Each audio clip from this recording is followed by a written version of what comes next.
Shalom, I'm Carmen Welker. Welcome to Reality Check. Today, I'm going to answer the question, just what exactly is this Torah you keep talking about, Carmen? The short answer is, Torah refers to the first 5 books of the Bible, which contain all of Yahweh's divine instructions in righteousness, His do's and don'ts. The longer answer will take a little while to explain. You see, in the first 5 books of the Bible, we find Yahweh has certain rules for His people to follow, not unlike parents who set down rules for their children. For instance, our parents potty train us and teach us table manners and generally teach us the basics of civilized living.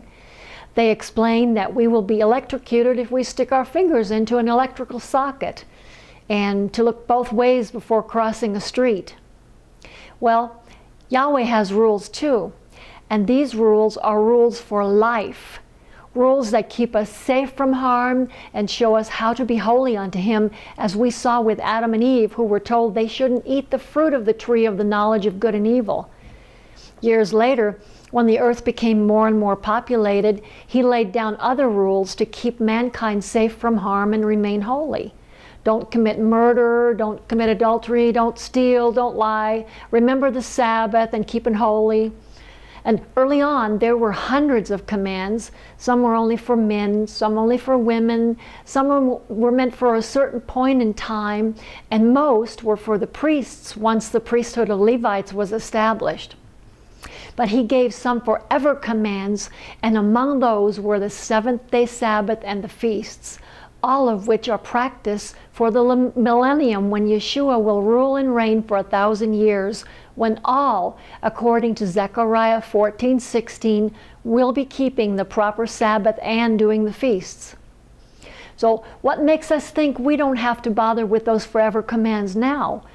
After all, we see throughout the Gospels Yeshua kept them. The Sabbath is our weekly date with God, and the feasts are our annual dates with God. They are designed to help us constantly keep our eyes on Him. When and where were we ever told that they would be abolished after Yeshua's death? What I'm trying to say here is, there's more to having a relationship with God than just believing in Jesus and going to church on Sunday. Jesus is only part of the equation. As Isaiah 53:1 tells us, Yeshua was an arm of Yahweh. And according to Luke 4:43 and John 6:35, He was the Son who came to proclaim the kingdom of Yahweh and do everything His Father commanded. For I came down from heaven not to do my will, but to do the will of Him who sent me. Yes, He ultimately died on our behalf, but that didn't remove the need for us to obey God. A true relationship is give and take. Yahweh gives us everything we need to survive in this world, and He even offers us eternal life with Him. All He has ever expected in return is our love and respect, culminating in the form of obedience to His divine instructions in righteousness. In John 17:3, Yeshua Himself said, "And eternal life is this, to know You, the one true God, and Him whom You sent, Yeshua the Messiah." How can one get to know God or become holy except by obeying His commands and conducting our lives according to His will? I mean, think about it. Would just believing in our parents have saved us if we decided to cross the street without looking both ways? Of course not.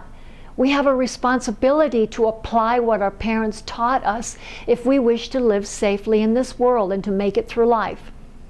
Same thing with God. We believe in Him, but just believing doesn't save us from the fallen world in which we live. The fact that Jesus died does not absolve us of the responsibility to continue obeying Yahweh. Before we can grasp the depth of who God is and how to be holy in His eyes, we must delve into those first 5 books. We cannot thoroughly understand the New Testament until we do that.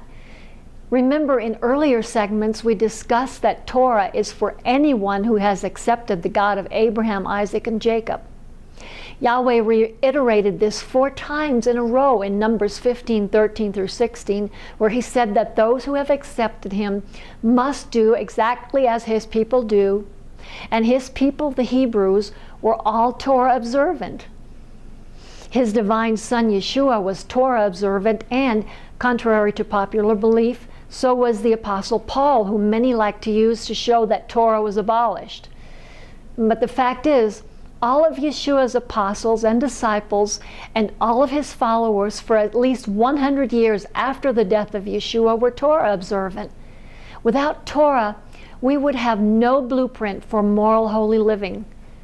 As a matter of fact, in 1 John 3:4, we are told that sin is transgression of the Torah. Torah is simply God telling his people how to be holy unto him. It is our guide for life. Shalom.